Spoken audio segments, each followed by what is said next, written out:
आज से करीबन एक हफ्ते पहले जो जावेद अख्तर साहब और मुफ्ती समाइल नदवी जी के डॉट नॉट एग्जिस्ट को लेकर जो बड़ी डिबेट हुई वो शायद आप सभी ने देखी होगी।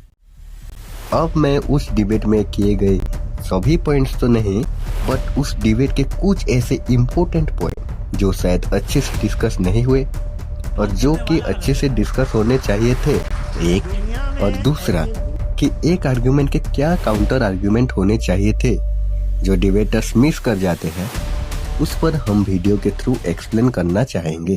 तो बेसिकली हम इस वीडियो में उन चीजों पर बात करेंगे कि डिबेट में दोनों कॉम्पिटिटर कहाँ कहाँ गलत हुए, जैसे कि जावेद अख्तर साहब कहाँ लॉजिकली और साइंटिफिकली सही थे और कहाँ उनसे मॉडर्न साइंस की बाउंड्रीज मिस हो जाती है, और सेम मुफ्ती समाइल जी के बारे में भी कहाँ वो लॉजिकली सही और कहाँ गलत रहे। दोनों ही चीजों पे बात करेंगे।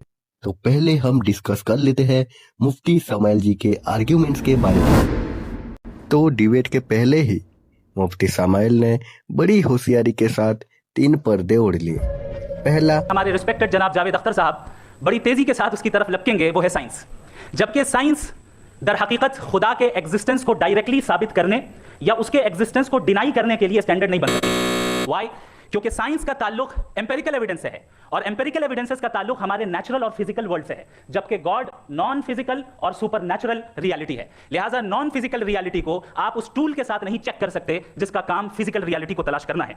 लिहाजा आज इस डिबेट में गॉड की एग्जिस्टेंस को साबित करने या उसे डिनाई करने में साइंटिफिक एविडेंस को एक्सेप्ट नहीं किया जाएगा। वैसे ये बात काफी लॉजिकल और इंटेलेक्चुअल लगती है और मुफ्ती जी ने ये बिल्कुल ही सही बात बताई कि साइंस वो टूल नहीं है जो गॉड के एग्जिस्टेंस को क्लियरली डिनाई या एक्सेप्ट कर सकती है, बट उस नॉन फिजिकल रियलिटी और सुपरनेचुरल गॉड को एक फिजिकल किताब जैसे कि आपके कुरान पढ़कर समझा जा सकता है।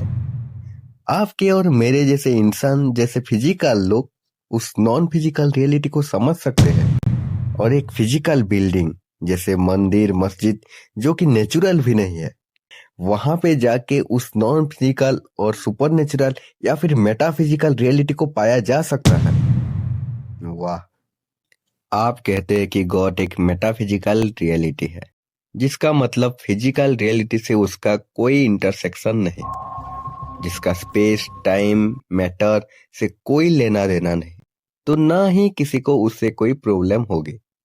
बट प्रॉब्लम तब शुरू होती है जब आप ये भी कहते हो कि वही गॉड प्रेयर सुनता है, बीमारियां ठीक करता है, हिस्ट्री में इंटरफियर करता है, जब वो आपको नौकरी दिला सकता है, लड़की की शादी कर सकता है, बेटे को ग्रीन कार्ड दिलवा सकता है। अगर गॉड मेटाफिजिकल है तो वो फिजिकल रियलिटी में इंटरफियर कर कैसे रहा है? आप एक साथ दोनों बातें नहीं कह सकते। अगर आप ये बोल रहे हैं कि गॉड मेटाफिजिकल है तो उससे मजबूरन नॉन इंटरेक्टिंग होना पड़ेगा, जिसका फिजिकल रियलिटी के साथ कोई भी इंटरसेक्शन नहीं होना चाहिए। या फिर आप ये बोल दीजिए कि गॉड भी फिजिकल यूनिवर्स का ही हिस्सा है और साइंस उसे डिनाई कर सकती है।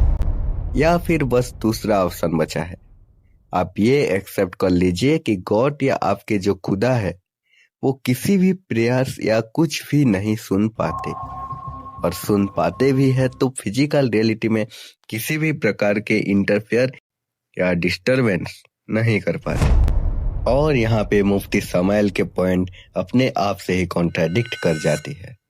बट मुझे एक चीज यहाँ समझ में नहीं आई कि ये जो मुफ्ती समाइल जी है या फिर जो कोई भी आस्तिक जो कि भगवान की डेफिनेशन देते हैं कि वो एक एनर्जी है, वो फिर मेटाफिजिकल एंटिटीज है, मैं ये पूछता हूँ भाई कि आप लोगों को कैसे पता कि अल्लाह या भगवान जो भी है वो मेटाफिजिकल एंटिटीज ही होनी चाहिए?